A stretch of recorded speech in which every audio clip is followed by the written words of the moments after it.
Hello बच्चों।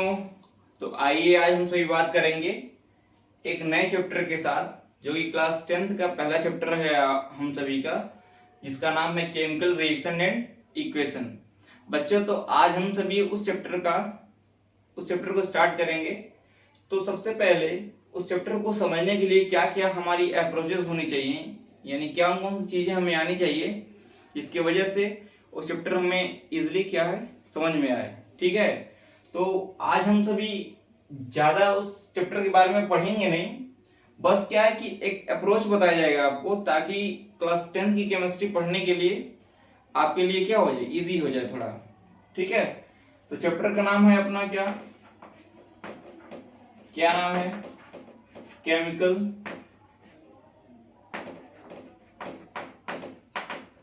Reaction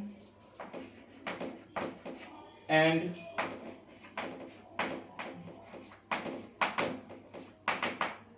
equation. Class 10th का यही पहला चैप्टर है बच्चों। तो आइए हम सभी बात करते हैं पहला कि केमिकल रिएक्शन एंड इक्वेशन पढ़ने से पहले हमें क्या क्या जरूरी है, यानी अप्रोचेस क्या क्या होने चाहिए हमारे समझने के लिए केमिस्ट्री क्लास 10th का।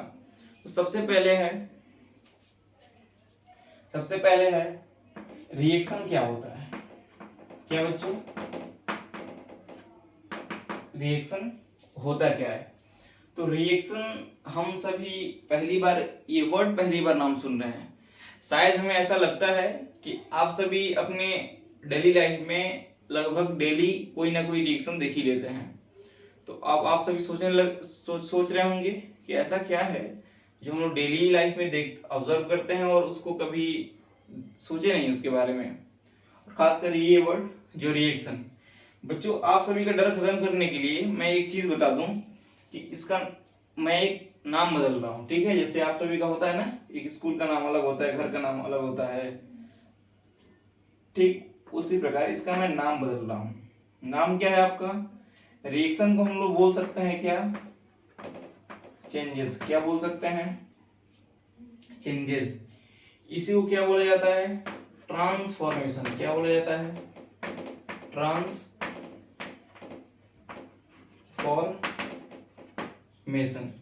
यानी मैं बोलूं कि रिएक्शन है क्या, तो आप सभी का जवाब आना चाहिए कि चेंजिंग है। क्या है? चेंजिंग है, ये ट्रांसफॉर्मेशन है। ठीक है, तो केमिकल रिएक्शन की बात हो रही है तो हम सभी ये बोल सकते हैं कि इसको केमिकल चेंजेस भी बोला जाता है।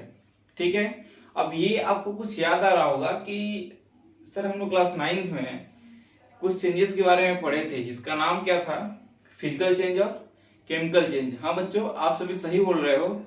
फिजिकल चेंज और केमिकल चेंजेस का जो केवल केमिकल चेंज है उसी के बारे में हम सभी इस चैप्टर में, क्लास 10th के चैप्टर में पढ़ते हैं। यानी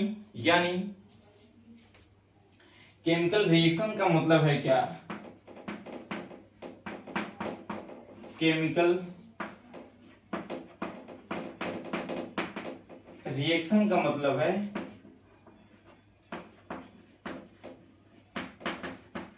केमिकल चेंजेस।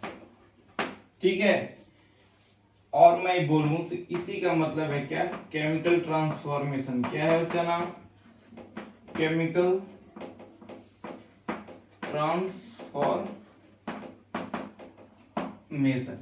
यानी मैं केमिकल रिएक्शन बोलूं तो, केमिकल चेंजेस बोलूं तो, या फिर केमिकल ट्रांसफॉर्मेशन बोलूं तो, इन तीनों का मतलब एक ही है। हो सकता है कि आपके टीचर्स डराने के लिए लगभग सभी नाम ले रहे होंगे आपके सामने, और आप उस टाइम क्या हो, कंफ्यूज हो, तो उसमें डरने वाली कोई बात नहीं है। तो इसके बारे में नोट कर लीजिए बच्चों थोड़ा। बाकी हम सभी कहानी अपनी आगे समझते हैं।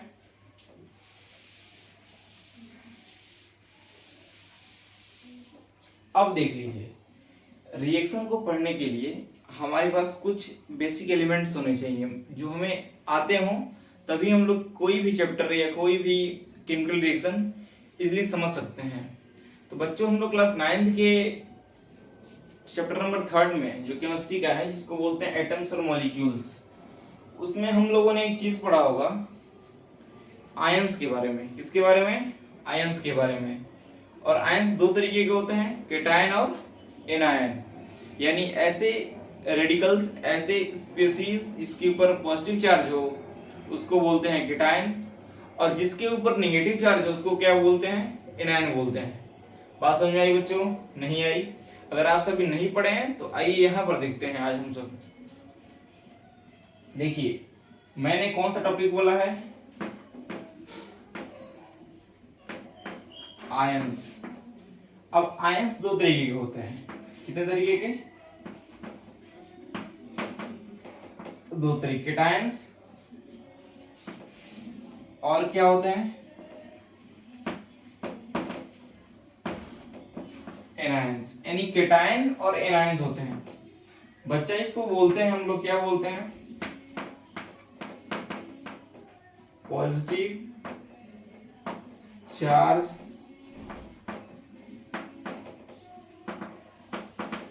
कंटेनिंग रेडिकल या स्पीसीज को क्या बोलते हैं हम लोग, केटायन बोलते हैं। आइए देख लेते हैं एग्जांपल में। एग्जांपल में जैसे देख लीजिए H plus Na plus Mg plus 2 Al plus 3 Zn2 plus Ba plus 2 etc। कोई दिक्कत? तो ऐसे जिन जिन स्पीसीज का मैंने नाम लिखा है उन सभी के ऊपर क्या है, पॉजिटिव चार्ज होता है। यानी पॉजिटिव चार्ज है, तो पॉजिटिव चार्ज होने की वजह से ही इनको क्या बोला जाता है, केटायन बोला जाता है। ठीक उसी प्रकार एनायन को हम लोग कैसे डिफाइन करेंगे, negative charge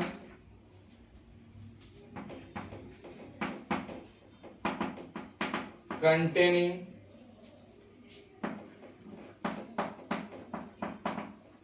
species are called anions। ठीक है, तो केटायंस और एनायंस का कंसेप्ट यही है कि केटायन पर पॉजिटिव चार्ज होता है और एनायन पर क्या होता है, निगेटिव चार्ज होता है। जैसे एग्जांपल देख लीजिए बच्चों, एग्जांपल देख लीजिए आप सभी। जैसे देख लीजिए Cl minus, Br minus, I minus, F minus, S2 minus, O2 minus, N3 minus. ये सभी क्या है, ये सभी क्या है बच्चों, ये वो स्पीसीज हैं जिनके ऊपर क्या है, निगेटिव चार्ज है। क्या है, निगेटिव चार्ज।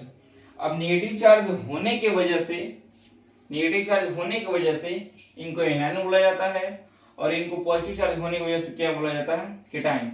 देखो मेरे प्यारे बच्चों, अगर क्लास 10th के बेसिक इंट्रोडक्टरी जो लेक्चर्स होते हैं उनमें सभी स्कूलों में यही पढ़ाया जाता है। क्यों पढ़ाया जाता है, ऐसा रीजन ये है कि इनको बिना पढ़े आपको पहला चैप्टर समझ में नहीं आने वाला है, ये 1000% ये आप मान लीजिए। तो बात क्या करना है हमें, एनायन और केटायन का क्या यूज है सर इस चैप्टर में, हमें ये जानना है। पहले यहाँ तक आप सभी नोट कर लें ताकि हम आगे इस पर कुछ बता सकें आप सभी को। देख लिए केटायन और एनायन, केटायन पर पॉजिटिव, एनायन पर निगेटिव, केटायन पर पॉजिटिव और एनायन पर निगेटिव। अब एक 2000 का नोट लिख लीजिए। 2000 का मैं यूं इसलिए बोलता हूं ताकि ये क्या है, ज्यादा इंपॉर्टेंट है ना बच्चों। तो नोट क्या है, note when cations anions combines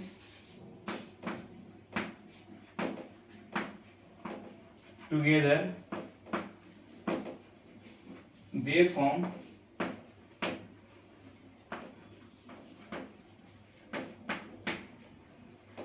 they form a compound after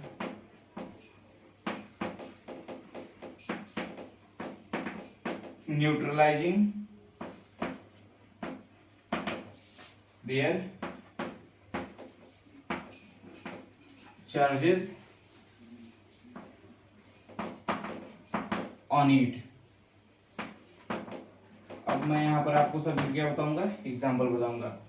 कहने का मतलब ये है मेरे प्यारे बच्चों कि केटाइन और एनाइन जब मिलते हैं तभी एक कंपाउंड का फॉर्मेशन होता है, और इस कंपाउंड का फॉर्मेशन तभी होता है जब एनाइन और केटाइन अपने चार्जेस को क्या कर देते हैं, बैलेंस्ड कर देते हैं, यानी न्यूट्रल कर देते हैं। ठीक है, ये बात हो सकती है कि आपको सुनने में थोड़ा अटपटा लगता हो, बट जैसे ही मैं इसको यहाँ पर समझाऊंगा एक रत्ती भर भी आपको डाउट नहीं रह जाएगा। तो आइए हम सही बात करते हैं क्या है कहानी। जैसे मैंने बताया था आपको कि Na के ऊपर क्या होता है, पॉजिटिव चार्ज होता है, और Cl के ऊपर क्या होता है, निगेटिव। जैसे ही इनके बीच में इलेक्ट्रोस्टैटिक अट्रैक्शन होता है तो ये क्या बनाते हैं, NaCl। क्या बनाते हैं, मतलब जितना पॉजिटिव था उतना ही निगेटिव है, और दोनों एक दूसरे के इफेक्ट को कैंसिल आउट करके एक न्यूट्रल कंपाउंड बनाते हैं, इसका नाम क्या है, NaCl। बच्चों यही चीज यहाँ पर लिखी गई है। ठीक है, when cation anions combines together they form a compound after neutralizing their charges on it। जो चार्जेस इन पर होता है इन सभी को न्यूट्रलाइज करके एक कंपाउंड का फॉर्मेशन करते हैं। कोई दिक्कत है, होना नहीं चाहिए। इसको देख लीजिए एक बार आप सभी। Very good, very good. इसको समझने के लिए एक और चीज हम लोग देखते हैं। जैसे एल्यूमिनियम है, क्या है, एल्यूमिनियम पे क्या है 3 पॉजिटिव, क्लोरीन पे क्या है 1 निगेटिव। जब ये सब दोनों कंपाउंड होंगे एल्यूमिनियम और क्लोरीन, तो क्या होगा, देखो बच्चों, इस पर 3 पॉजिटिव इस पर 1 निगेटिव है, तो 3 पॉजिटिव को कैंसिल आउट करने के लिए कितना चार्ज चाहिए, 3 निगेटिव चाहिए। यहाँ पर तो एक ही है, तो इसको भी 3 बनना पड़ेगा। क्या करना पड़ेगा बच्चों, इसको भी 3 बनना पड़ेगा। तो क्या बन जाएगा ये बताइए, एक AlCl3, क्या बन गया AlCl3, यानी एक एल्यूमिनियम के चार्ज को 3 क्लोरीन मिलके क्या कर रहा है, कैंसिल आउट कर दे रहा है। इसको नोट कर लीजिए, नोट कर लीजिए। ये सारे क्या हैं, ये अप्रोचेस हैं जिनको जानने ही होता है क्लास 10 की केमिस्ट्री स्टार्ट करने से पहले।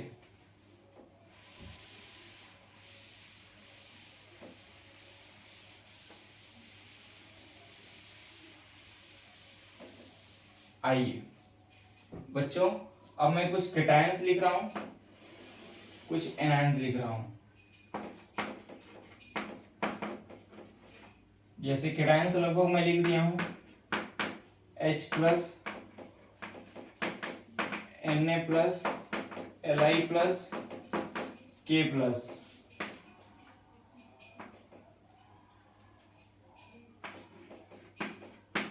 Beryllium, magnesium, zinc, barium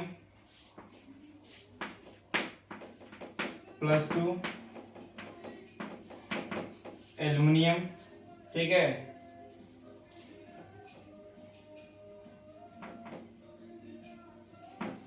titanium, calcium पर भी 2 पॉजिटिव चार्ज होता है। तो ये सारे क्या हैं, ये कुछ केटायंस हैं। एग्जांपल में और ले लीजिए,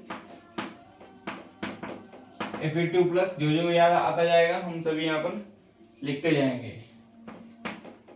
Cr2+ ले लीजिए। अब आइए देखते हैं आगे क्या होने वाला है। अब एनायंस में देख लीजिए बच्चों, एनायंस की कैटेगरी 2 तरीके की होती है। क्या होती है, कितने तरीके की, 2 तरीके की। पहला ये होता है सिंपल, क्या होता है, यानी सिंपल एनायन।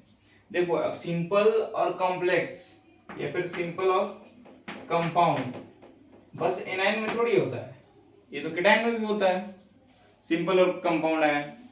तो कंपाउंड होता है क्या था कि इसमें एक से अधिक एलिमेंट प्रेजेंट होते थे, दैट्स व्हाई इसको हम लोग क्या बोल देते, कंपाउंड बोल देते। बस इतना आपके रिकेप के लिए, हालांकि कंडीशंस बहुत ज्यादा हैं इसमें। सिंपल में देख लीजिए Cl minus, Br minus, F minus, I minus, और देख लीजिए N minus minus, O2 minus, S2 minus, ये सब क्या है, सिंपल एनायंस हैं। कॉम्प्लेक्स में देखिए SO4, CO3 2 minus, PO4 2 minus,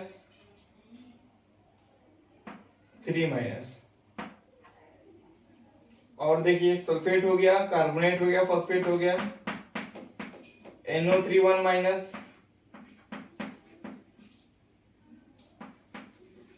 CH3COO negative, इसका नाम है सल्फेट। क्या नाम है बच्चों, सल्फेट। इसका नाम है क्या,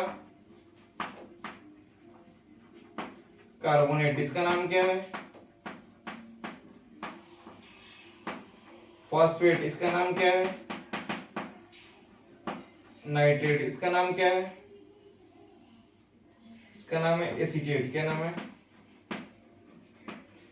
इसको बोलते हैं, इसको बोलते हैं परक्लोरेट। क्या बोलते हैं, परक्लोरेट।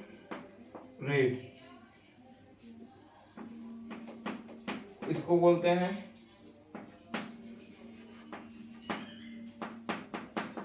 Hydro oxide. अब देखिए ठीक उसी प्रकार एक बहुत ही इंपॉर्टेंट है जिसका नाम है क्या, NH4+, इसको बोलते हैं अमोनियम। क्या बोलते हैं, अमोनियम। ये कुछ बेसिक केटायंस हैं, ये कुछ बेसिक एनायंस हैं बच्चों। इसके बारे में हम सभी बात करेंगे जब एसिड बेस और सॉल्ट पढ़ेंगे, तभी हम लोग उस टाइम इनके बारे में बात करेंगे कि क्यों इन पर 2 निगेटिव चार्ज आया है, क्यों इस पर 3 निगेटिव चार्ज आया है। ये सब कहानी बाद की बात है, ठीक है। तब तक आप सभी इसको नोट कर लीजिए ताकि आगे की कहानी जो भी है मैं आपको बता सकूं, ठीक है। तो केटायन में सिंपल कंपाउंड हम सभी देख लिए, केटायंस भी सिंपल और कंपाउंड होते हैं। तो कंपाउंड में आपका क्या आ गया, अमोनियम आ गया, ठीक है बच्चों। Okay, very good. इसको नोट करें एक बार आप सभी। अगर अपने नेम नहीं लिखे होंगे तो आप सभी वीडियो को पीछे करके एक बार देख सकते हैं। जितनी बार आप सभी का मन करे उतनी बार आप देखते रहें, कोई दिक्कत नहीं है, ठीक। आइए आ जाइए, हम सही बात करेंगे। क्या बात करेंगे, कंपाउंड फॉर्मेशन। किसकी बात करेंगे, कंपाउंड फॉर्मेशन। अब इसमें होता क्या बच्चों, ये नेम दिए जाते हैं, उनके फॉर्मूले लिखे जाते हैं, या फिर फॉर्मूले दिए जाएंगे, इनके नेम लिखे जाएंगे। तो मैं ज्यादा प्रैक्टिस नहीं कराऊंगा, बस आपको एक तरीका बता दे रहे हैं ताकि आप सभी खुद कर सकें। जैसे मान लीजिए एक है एल्यूमिनियम सल्फेट। क्या है, एल्यूमिनियम सल्फेट। देखिए बच्चों, एल्यूमिनियम पर क्या था, 3 पॉजिटिव, सल्फेट पर क्या था, 2 निगेटिव। तो आइए सबसे पहले हम लोग मेथड क्या है कि एल्यूमिनियम के आगे नीचे 3 लिखते हैं, SO4 पर जितना चार्ज है उसको नीचे लिखते हैं। इनके बीच में क्रीज क्रॉस मेथड अप्लाई करेंगे। कौन सा, क्रीज क्रॉस मेथड। और कंपाउंड क्या बन जाएगा, Al2 SO4 का थ्राइस। जैसे देख लीजिए, एल्यूमिनियम के नीचे 3, सल्फेट के नीचे 2, क्रॉस मल्टीप्लाई Al2 हो गया, SO4 थ्राइस हो गया, दैट्स कॉल्ड एल्यूमिनियम सल्फेट। ठीक उसी प्रकार का आ जाइए, पोटेशियम आयोडाइड। देखिए के पर क्या है, 1 पॉजिटिव, आई पर 1 निगेटिव, तो एक ही प्लस है एक ही निगेटिव है, तो ये क्या बना लेंगे, के आई बना देंगे।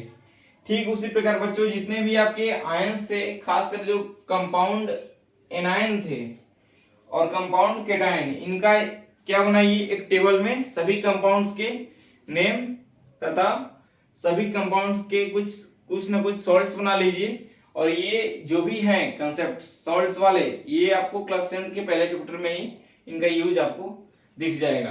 तब तक के लिए मिलते हैं अगले वीडियो में और आप सभी पढ़ाई करते रहें। धन्यवाद।